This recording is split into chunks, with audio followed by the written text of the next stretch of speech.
Dans un instant, je vais vous inviter à passer juste derrière nous à l'espace interview. Mais tout d'abord, chers invités, je vous invite à découvrir Amundi en images. Regardez. La confiance ne se décrète pas, elle se mérite. Pas en parole, pas en discours, mais en actes. Être un partenaire de confiance qui agit chaque jour dans votre intérêt et dans celui de la société, telle est notre raison d'être. Parce qu'en 2010, vous, investisseurs particuliers ou institutionnels, êtes à la recherche de nouveaux partenaires solides pour confier la gestion de vos investissements, Amundi naît en Europe, avec pour ambition de figurer parmi les 10 premiers acteurs mondiaux de la gestion d'actifs.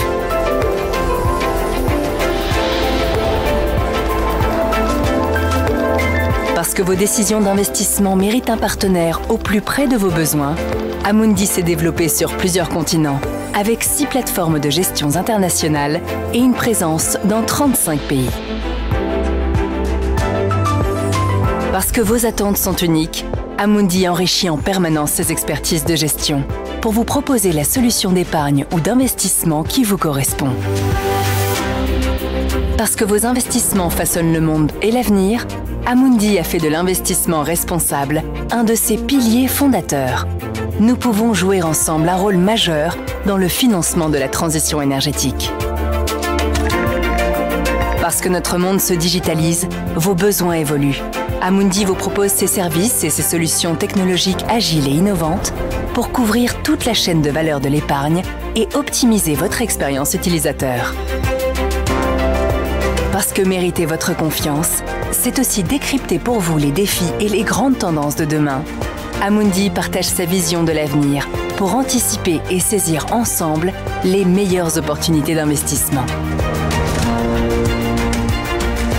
Et ainsi, jour après jour, nos 5500 collaborateurs contribuent à faire d'Amundi l'un des leaders mondiaux de la gestion d'actifs au service de vos besoins d'épargne et d'investissement.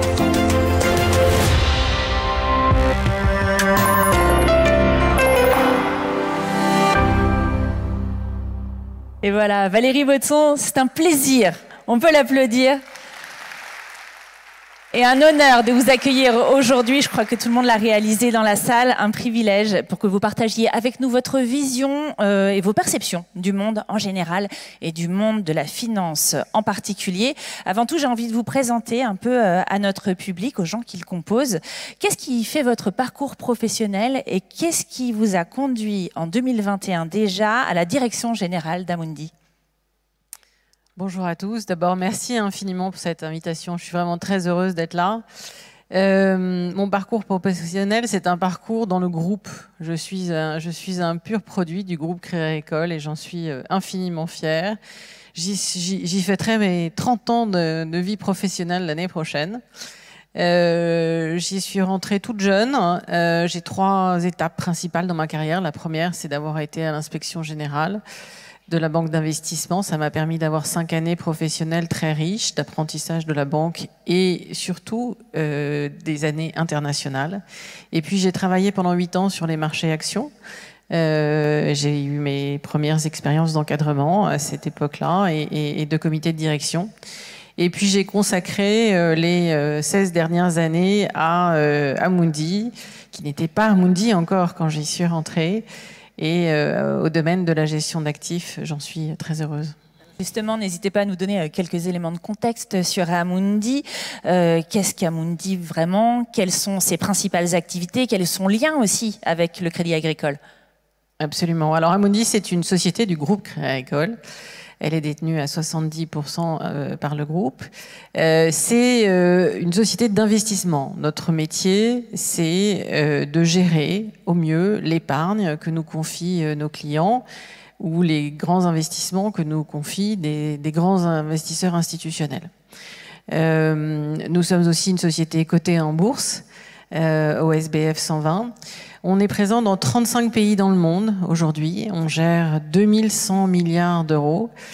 C'est un chiffre un peu vertigineux. Quand on a été créé à travers une première fusion. En 2010, on gérait 600 milliards, donc c'est une société qui est en pleine croissance au niveau mondial. Notre raison d'être, c'est celle du groupe, agir chaque jour dans l'intérêt de nos clients et de la société. Et puis, parce que ce qu'on veut, c'est pouvoir répondre à tous nos clients, du plus modeste au plus important, et partout dans le monde, on développe beaucoup d'expertise pour être en capacité de faire ça, dans tous les domaines de la gestion, active, passive, monétaire. On pourra en parler 2 minutes si ça vous intéresse. Et puis, on est en France, évidemment, et c'est notre priorité absolue, le gérant d'actifs des caisses régionales du Crédit Agricole, et on gère aussi près de la moitié de l'épargne salariale des Français. Et alors justement, parmi les 10 plus grands gestionnaires d'actifs du monde, Amundi est le seul européen. Quels sont les axes stratégiques pour continuer cette croissance et comment est-ce que vous envisagez de renforcer cette position face aux géants américains, comme par exemple BlackRock, pour ne citer que lui? Alors effectivement, bon, bien sûr, Amundi, c'est la première société d'investissement française, c'est le premier européen de très loin, et c'est le 8e mondial, parmi que des Américains. Pourquoi? Parce que le marché de la gestion d'actifs aux États-Unis est très important, parce qu'en particulier, les Américains gèrent une retraite par capitalisation. Alors, qu'est-ce qui fait que notre marché et que nos métiers grandissent? C'est principalement, j'allais dire, deux dimensions très simples à comprendre. La première, c'est la croissance mondiale. Qui dit croissance positive dit enrichissement des individus et du coup besoin d'épargne qui se multiplie, et c'est au cœur de nos métiers. Et puis le deuxième levier de croissance très important de notre métier aussi, c'est le vieillissement de la population au niveau mondial. Parce que qui dit vieillissement de la population dit besoin de solutions de retraite, et c'est effectivement une grande partie de nos métiers. Pas le lien tout de suite, mais ça y est, d'accord. Et donc, pour rebondir sur quelle est la stratégie d'Amundi dans ce cadre-là, elle est très simple. La première de nos priorités, on en a 5. La première de nos priorités, c'est bien évidemment de continuer à servir le groupe, les banques du groupe et les clients du groupe. Et ça restera toujours notre priorité première. Deuxième priorité, c'est de continuer à grandir dans le monde. En Europe, bien sûr, parce que c'est là qu'est notre ADN, mais aussi beaucoup en Asie. Pourquoi en Asie? Parce que en Asie, on trouve une croissance économique un peu supérieure à celle de l'Europe et des États-Unis aujourd'hui. Et puis, on a une population qui grandit plus vite. On a aussi, accessoirement, même si elle est plus jeune, une population qui vieillit. Donc, c'est une source de croissance très importante pour nous. Troisième priorité, l'investissement responsable. C'est dans notre ADN, encore une fois. C'est l'ADN du groupe. Et c'est le domaine dans lequel nous sommes considérés comme le leader au niveau mondial. Et c'est non seulement on investit de manière responsable parce qu'on y croit, mais aussi parce que c'est une source de croissance pour nous. Quatrième axe stratégique d'Amundi, c'est la technologie. En fait, on a eu la chance de toujours développer, faire ce choix de toujours la chance ou un peu de talent, de toujours développer nos outils technologiques en interne. Et aujourd'hui, on les utilise pour nous, mais on les vend aussi à nos clients. Et puis, cinquième partie de notre stratégie, une partie de notre croissance, elle se fait aussi par acquisition de sociétés externes. C'est ce qui accélère notre croissance organique et on continue à le faire régulièrement. On a investi depuis le début d'année dans une société d'actifs privés en Suisse et on est en train d'investir aussi dans une société aux États-Unis. Très bien. Alors, on va parler un petit peu de nos perspectives économiques, puisque notre environnement économique actuel, je pense que vous serez d'accord avec moi. Et qu'est-ce qu'on pourrait dire ? Complexe, ça vous irait comme mot. J'imagine pas que vous ayez une boule de cristal, Madame Baudson, mais vous êtes parmi les meilleurs observateurs mondiaux et certainement bien placés pour pouvoir donner un petit peu d'éclairage à notre salle. Quelles sont vos prévisions pour l'économie européenne pour ces 2 prochaines années, par exemple ? Alors, bon, vous avez tout à fait raison. Hein. L'environnement économique a été objectivement, notre président nous le rappelait, plus difficile au cours de ces 2 dernières années. Ce qu'on voit, et c'est une lueur d'espoir, on est absolument certain aujourd'hui que la croissance économique est en train de reprendre. Elle est en train de reprendre en Europe. Elle était descendue pas à zéro, mais pas très très loin. Notre croissance de PIB, elle sera probablement de 0,8 à la fin de l'année et de 1,2% l'année prochaine. C'est pas encore énorme, mais je pense que ce qui est important, c'est de tenir la pente ascendante. L'inflation qui nous a beaucoup occupés, nous en tant que professionnels, mais aussi nous tous en tant que citoyens, on est aussi dans le bon sens, mais là dans une pente descendante. En Europe, on va atteindre une inflation de 2,4% cette année, de 2,1% l'année prochaine. Et puis que vous dire d'autre? Alors peut-être sur la France, parce que évidemment c'est ça qui nous intéresse, beaucoup, premier chef, qui nous intéresse au premier chef. Alors la France, elle va connaître une croissance qui est à peu près équivalente à celle de l'Europe, mais en un tout petit peu mieux. À 0,9 cette année, à 1,3 l'année prochaine. L'inflation, elle a énormément décru en France. 5,7% l'année dernière, 2,5 cette année, 2,1 pour 2025. Et donc, on est aussi en France sur une pente qui sera meilleure. On y restera. J'ai oublié de vous dire Oui. un mot sur les taux, parce qu'évidemment, Bien sûr, nous sommes des intéressant. banquiers, c'est important, et puis c'est important évidemment pour tous les clients qui sont dans la salle, ça a un impact essentiel sur leur taux d'emprunt. Donc, comme certains d'entre vous le savent peut-être, la Banque centrale européenne, qui est celle qui décide, qui est le niveau des taux directeurs, a commencé à baisser ses taux. Et donc, on s'attend pour la fin de l'année à une baisse des taux d'à peu près 1 point, c'est-à-dire une descente à 3%. Donc ça aussi, c'est plutôt une bonne nouvelle pour le futur. J'imagine que vous avez identifié les risques et les opportunités aussi. Quels sont-ils? Quels sont les principaux selon vous? Alors, en Europe, une des opportunités qu'on voit, c'est le fait que la politique économique et la politique de renforcement de la stratégie européenne va se poursuivre, parce que vous avez vu à l'issue des élections européennes que le Parlement européen avait finalement très peu changé. C'est probablement Ursula von der Leyen qui va de nouveau être présidente de la Commission. D'accord. Et par conséquent, elle va suivre l'agenda qui était un agenda qui avait déjà été posé et démarré. En matière française, le défi principal, évidemment, c'est le sujet de l'endettement public. On a en France un endettement qui représente aujourd'hui 112% de notre PIB, ce qui est important. Accessoirement, il est important de dire aussi qu'en fait, c'est bien moins qu'aux États-Unis. Parfois, on ne le sait pas, mais j'en profite pour le rappeler. Et donc, mais c'est pas pour ça qu'il faut pas tenter de le maîtriser un peu mieux. Donc ça, c'est un des gros enjeux de la France, bien sûr. Une opportunité que j'aimerais rappeler, c'est que, en dehors du fait que notre pays est le plus incroyable et le plus beau du monde, moi qui voyage beaucoup, je peux vous le dire, on a des sociétés très importantes et très fortes en France. Si on prend les sociétés du CAC 40, il faut savoir que près de 85% de leurs revenus viennent du reste du monde, et que toute cette croissance, on l'importe en France. Et donc ça, c'est une opportunité. Il faut qu'on la chérisse, il faut qu'on la conserve. Dans une interview récemment accordée au Point, vous avez insisté sur une chose qui avait l'air fondamentale, l'importance de la souveraineté financière pour l'Europe. Quelles mesures proposez-vous pour renforcer cette souveraineté que vous jugez aussi importante que l'autonomie énergétique, l'autonomie alimentaire ou encore l'autonomie militaire? Oui, j'ai voulu rappeler que le fait qu'on reste souverain de nos acteurs financiers est vraiment essentiel.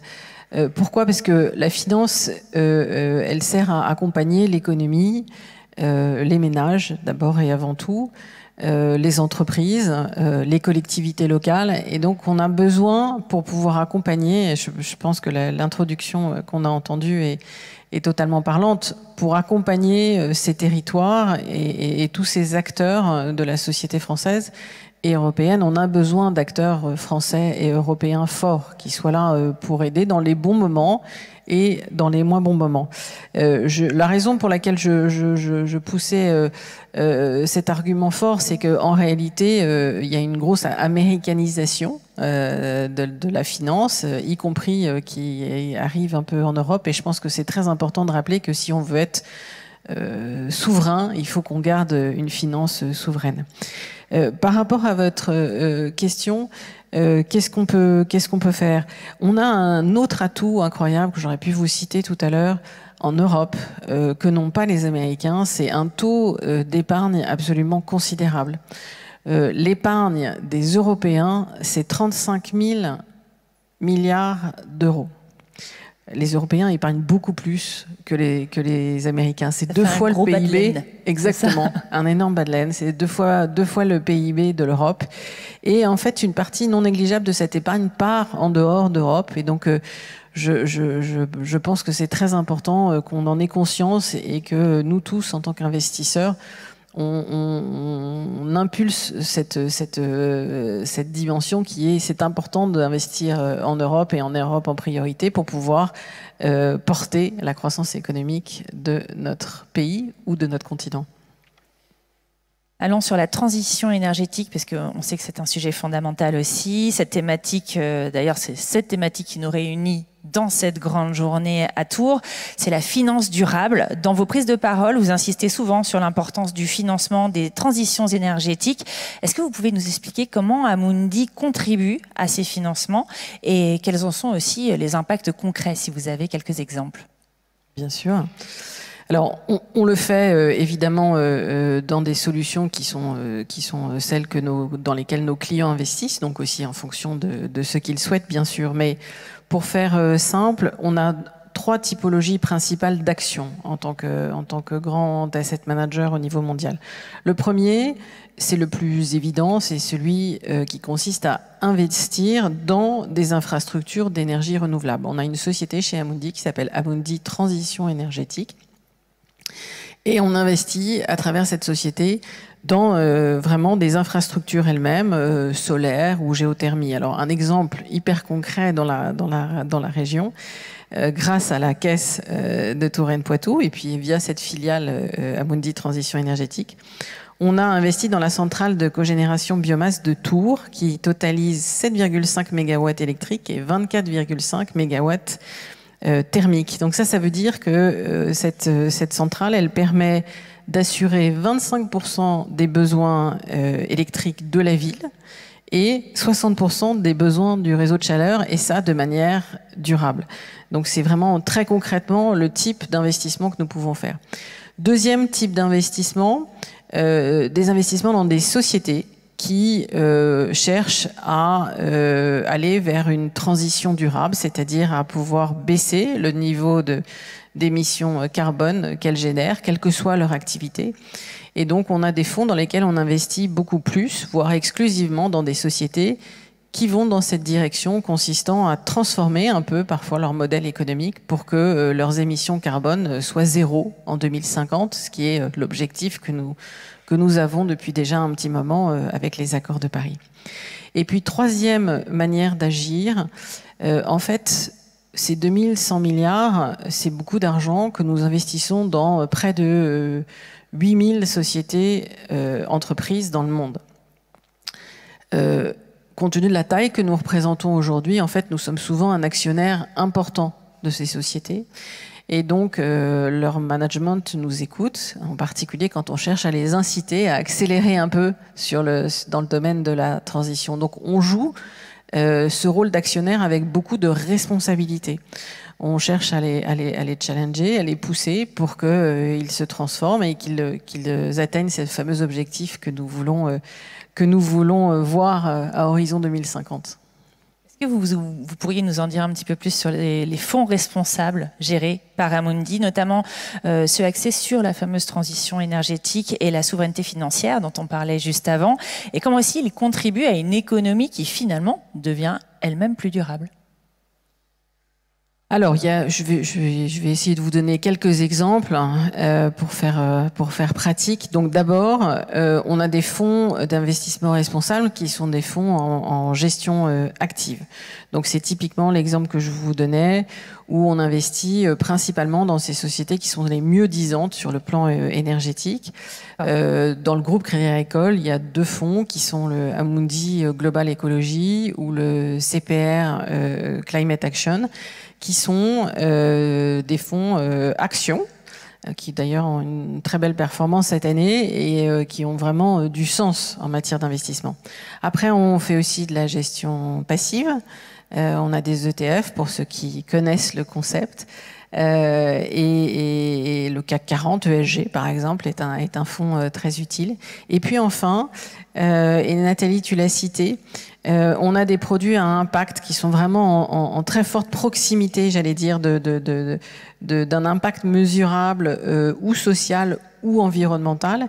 Et le plus bel exemple qu'on a dans la région, c'est effectivement ce fonds Amundi Finance et Solidarité qui finance, qui investit dans Vivre en Béguinage. Et tu en as parlé tout à l'heure, on est très heureux de savoir qu'on a aujourd'hui des seniors dans la région qui sont logés grâce à ce fonds et grâce à ces investissements. Il y a aussi plusieurs fonds, je crois, qui cherchent à renforcer la souveraineté financière des épargnants en mettant leur épargne directement au service des territoires et de la souveraineté industrielle, énergétique et alimentaire française et européenne. Est-ce que là aussi, vous auriez un exemple ? Oui, alors il y en a beaucoup. Il y a un exemple que j'aime beaucoup qui est celui de la joint venture qui s'appelle Supernova, qu'on a créé avec le CEA, le Centre d'énergie atomique. Oui, on en a un à Mont, justement, juste à côté. Alors voilà, et alors on gère avec eux un fonds de capital innovation pour financer des projets dans l'innovation technologique, innovation qui va derrière nous aider à créer des entreprises qui seront plus grandes et qui serviront évidemment l'économie française. Et ce fonds, c'est Crédit Agricole Innovation et Territoire, dans lequel évidemment le groupe a investi et suit les entreprises qui sont en pépinière. Très bien. Allez, pour conclure, on est déjà presque au bout. Quel message est-ce que vous souhaiteriez adresser à nos clients, salariés et élus présents aujourd'hui dans notre salle concernant la vision de la finance durable en France et en Europe ? Je crois que la finance durable, d'abord j'y crois. Ça a du sens. Ça a du sens parce que ça a du sens pour le bien commun. Et on y met beaucoup d'ambition et beaucoup d'énergie. Après, mon expérience des 10 dernières années travailler en matière de finances durables m'a appris quelques leçons. La première, c'est que il est essentiel d'être très pragmatique. Cette transition énergétique, c'est d'abord et avant tout une révolution industrielle, et donc la finance accompagne, investit, mais il faut que les entreprises, et c'est elles qui ont le rôle le plus important et le plus critique, aillent dans cette transition, et c'est ça qu'on essaye c'est ça qu'on essaye de faire chez Amundi, c'est vraiment de les accompagner de manière positive pour qu'elles se transforment. Deuxième sujet de pragmatisme très important, la finance durable ne doit pas se faire au détriment des personnes physiques. On a un concept qu'on manie beaucoup chez Amundi qui est un concept de transition juste. À chaque fois qu'on fait quelque chose, on essaye de penser à est-ce que c'est le bon rythme pour que toutes les personnes qui seront touchées soient touchées positivement et qu'on aille dans la bonne direction. Et puis troisième point, qui est aussi une leçon de modestie, mais également d'ambition de notre côté, c'est que ça sert à rien de faire de la finance durable qu'en France et en Europe. Aujourd'hui, les émissions carbone les plus importantes, comme vous le savez, elles sont aux États-Unis et en Asie. Et c'est pour ça qu'on se sent en partie responsable avec cette dimension mondiale que nous avons. Et les différents exemples que je vous donnais tout à l'heure en France et même dans la région, ce sont aussi des exemples, alors pas exactement les mêmes, pas exactement sous la même forme, mais que nous développons en Asie, en Chine, en Inde et parfois aux États-Unis. On est très fiers de pouvoir contribuer à cet effort au niveau mondial. Valérie Baudson, merci beaucoup pour vos éclairages. On peut l'applaudir ? Merci.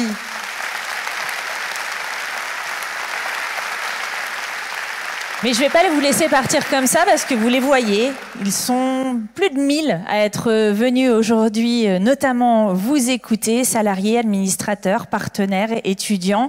Et à l'occasion de leur inscription à la réunion annuelle d'information, nous leur avons offert la possibilité de vous poser une question. Et je crois qu'on a impeccablement tenu notre timing, donc on va avoir le temps d'en prendre quelques-unes. On va partir sur la première qui devrait s'afficher sur votre écran. Voici une question de Stéphane L. à Tours. Comment voyez-vous l'avenir des marchés financiers? On reprend la boule de cristal. C'est une bonne question. Alors, je vais essayer, encore une fois, d'être la plus pragmatique possible. Pour ceux qui s'intéressent un peu aux marchés financiers, vous avez vu que les marchés actions en particulier ont énormément progressé sur les derniers mois. Alors au premier trimestre en particulier, où on a vu une hausse très très forte. Au deuxième trimestre, on a vu un petit ralentissement au mois d'avril et puis un départ à nouveau en mai et juin. Au début, c'est principalement aux États-Unis cette très très forte tendance sur la technologie qui fait que ces monstres de technologie que nous avons, ces sociétés américaines, emportent un peu le marché. Et puis il y avait aussi quelques grosses capitalisations en Europe qui ont fait beaucoup monter le marché. Donc ce qui notre vision aujourd'hui, c'est que il faut qu'on continue à rester investi en actions, mais on le fait avec prudence, compte tenu du niveau des marchés aujourd'hui. En particulier, pour donner quelques exemples pratiques, on investit plus dans ce qu'on appelle des valeurs de qualité ou de rendement, qui sont pas forcément justement ces fameuses grandes sociétés technologiques, mais au contraire, des banques, typiquement. On investit dans des banques, on investit dans des sociétés de utilities, parce qu'on considère qu'il faut investir aujourd'hui dans des sociétés qui sont un peu sous-cotées et ne pas prendre de risques sur des marchés trop élevés. Après, on est confiant à l'idée d'investir dans des obligations d'État européennes et américaines. On pense que sur les marchés actions, ce seront plus les marchés émergents que les marchés développés qui monteront à relativement court terme. Et puis on investit aussi dans des obligations des crédits, des obligations d'entreprise, mais encore une fois en choisissant des entreprises de qualité plus que des entreprises un peu risquées. Une autre question devrait s'afficher derrière nous dans un instant. Merci beaucoup la régie. Question de Fabrice S. à Luynes. On lit de plus en plus de défaillances possibles des banques liées aux événements géopolitiques et au surendettement des États, notamment de la France. Qu'en est-il de la solidité financière du Crédit Agricole ? Alors d'abord, je vais répondre par la fin. Le Crédit Agricole va incroyablement bien, mais je vais peut-être expliquer un peu le contexte des banques. En fait, depuis la crise de 2008, que vous avez sûrement tous en souvenir, on a des régulateurs du système bancaire qui ont exigé de la part des banques beaucoup plus de capital et beaucoup plus j'allais dire, de sécurité en matière de liquidité. Et donc, les banques sont soumises à des contraintes très fortes pour qu'on soit sûr qu'elles sont très solides. Alors, il ne s'est pas passé la même chose en Europe et aux États-Unis. Ces contraintes sont beaucoup moins fortes aux États-Unis qu'elles ne le sont en Europe. Et le défaut de la banque américaine, dont vous avez probablement tous entendu parler, était en particulier lié à une mauvaise gestion de la banque. En Europe, les banques sont incroyablement solides de manière générale. Les banques françaises sont objectivement quasiment les plus solides, avec quelques banques espagnoles qui sont aussi très très très solides de la zone euro. Et le Crédit Agricole, qui a un ratio de capital de 17,5%, est une des plus solides d'entre elles, bien sûr. Et voilà une bonne nouvelle. Merci beaucoup Valérie Baudson d'avoir partagé ce temps avec nous. Chers invités, merci de l'applaudir. Merci infiniment.